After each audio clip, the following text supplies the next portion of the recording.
Hello everyone, welcome back to my YouTube channel. My name is Kidega Michael, aka Chef Kuch for those who don't know me. Yes, I'm the president of Uganda Democratic Union.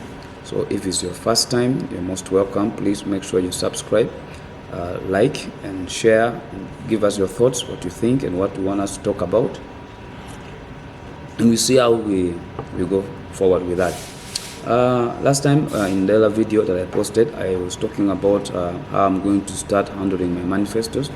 So I've already started, and today is one of the video I'm going to talk about, and we are beginning with the economic part of it.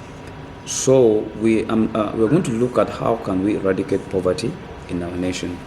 But before I go further in that topic of eradication, we need first to know so far what has the government done to do to make sure that they eradicate poverty. So that we know when we are coming into a system, we know where we are starting from. We're not just coming to gamble around, we're not just coming to talk things anyhow, but we are coming to put things in place correctly. So we need to start from 1992, when the Ministry of Finance, Planning and Economic Development came up with an idea of transforming this country and make sure that to eradicate poverty. So they came up with a plan, which is Poverty Eradication Action Plan. That was in 1997, when they figured out how to do it. And according to the plan, and the target was at least by the end of 2025, they would have at least managed to make sure that the gross domestic product of Uganda should be at a rate of 7% growth. So that is according to the plan. And then they also made sure that by 2025 at least, the rate of inflation in the country should be at least lower, like at 5%. So that was the target of the government by then. Now, that's what they were doing. But then they came up with a lot of plans. One of the things they did, they introduced what we call the National Development Plans. That's NDP. So that was in 2010 to 2011. And then we are looking at 2014 and 2015. That is what the government came up with. And it was okay. And we looked at how the government tried to come up with those ideas to create that platform to make sure their poverty eradication plans work out for them. Then for today, I just want to go through some of the few things that so far the government has done, and we need to look at it. Is it working from the time they started? Because their target is by 2025. Now we're in 2024. Now 2024, we have already so far about in the middle of the first month, which is now January. Now out of 12 months, we're left with now about 11 months. So, and we believe by June to July there, the government is going to make another budget plans for, of course, as they do every different financial years. So they will come up with a different budget. But we are going to look at, as they're thinking of coming with those budgets, are they achieving their target? Okay, that is what I'm asking myself. Are they achieving their target? Their target plan, which they said by 2025, there must be have a growth of GDP of 7%, but also the lowest growth of inflation in the country must be at 5%. Anyway, let's dive into it, and we see what so far the government has done, and if what they have put in place they're working. Now, you all know that the government, in terms of education strategy to eradicate poverty, so the government of Museveni under the NRM government, they came up with a plan called the USA and UPA. Now, US is a universal primary. No, the UPE is a universal primary education. Now, the question is it working? Yes, it worked by then. It was working, and when they rolled it out, we saw different organizations came up and supported them. The Americans government were looking at the UK government, the different institutions, different financial institutions came out and supported them, which was okay, and it worked somehow.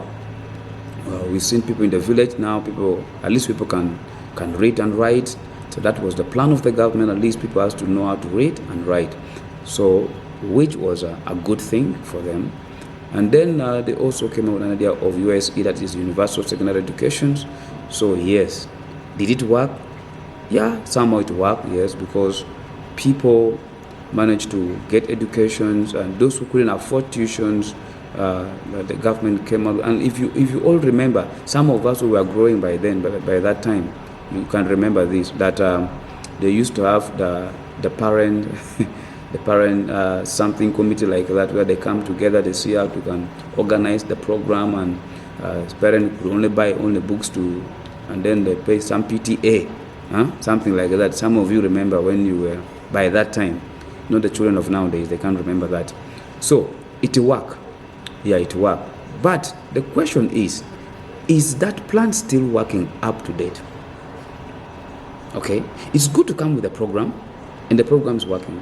But then let's ask ourselves a question: is that plan still working up to date? No. Now, when you look at most of the government schools right now, so due to maybe the withdrawal of some of the organization from the supports of the program, so the government decided to introduce some little bit of payments within certain urban centers of the government schools. Then, deep in the village, we expect the government to put still more efforts to run them, but we are seeing even the government has slowed down completely. So in act, I can tell you, somehow they tried, but still there are more effort need to be put on in that part, so to make sure that everyone, at least even in the village, and then they will look also the quality of the classrooms, and the teachers that they're teaching, the quality, everything has to be put together, and we see how the product that comes out. So anyway, so in terms of education strategy, for that one they tried. Yeah, they tried. We can give credit to the government. They tried, although they are trying to monetize it, but they have to make sure they change. Now let's look in terms of agriculture strategy.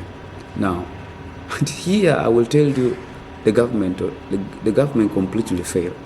Although they keep saying Uganda, agriculture is a backbone of Uganda, which is true, 100%. But I will tell you the truth is that here the government officially failed to manage it. 1, due to high level of corruption. 2, due to poor planning. 3, due to poor monitoring.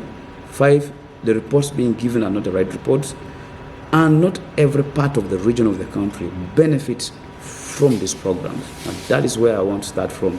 So, we are looking at one of the programs that came out during, this one should be either the NDP 1 or NDP 2.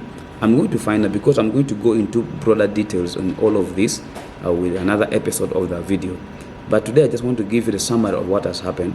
So when you look at NUSAP, when they came out with the NUSAP program, they didn't even last for so many years, or even so long. What happened? At the end of the day, NUSAP did not give us exactly, the platform that has helped to eradicate poverty as people wanted it. But the only thing we know that it has helped very few regions, and also it has also helped certain specific group of people. That means the rate of corruption was high, and the government did not put strong measure to control that. At the end of the day, the program failed. That's the truth. The program failed. The program didn't yield any fruits. Anyway, let's stop there. We shall dive into more into the next video. So make sure you don't forget you watch that video. Then let's look at the NAS program. Now, the NAS program also did not yield the results. That was one of the ways of eradicating poverty. But if you ask yourself a question, did the entire region of the country benefited from the NAS program? We are looking at how this, some of the NAS seats were distributed, were not like equal. For example, we're looking at the maize seeds, look at the cassava seeds. Mention them, guys, you understand what I'm talking about. So at the end of the day, I will tell you that not everyone benefited from the NAS program, but also the level of corruption was high, and certain region was benefiting more than other region. Then we are looking at in terms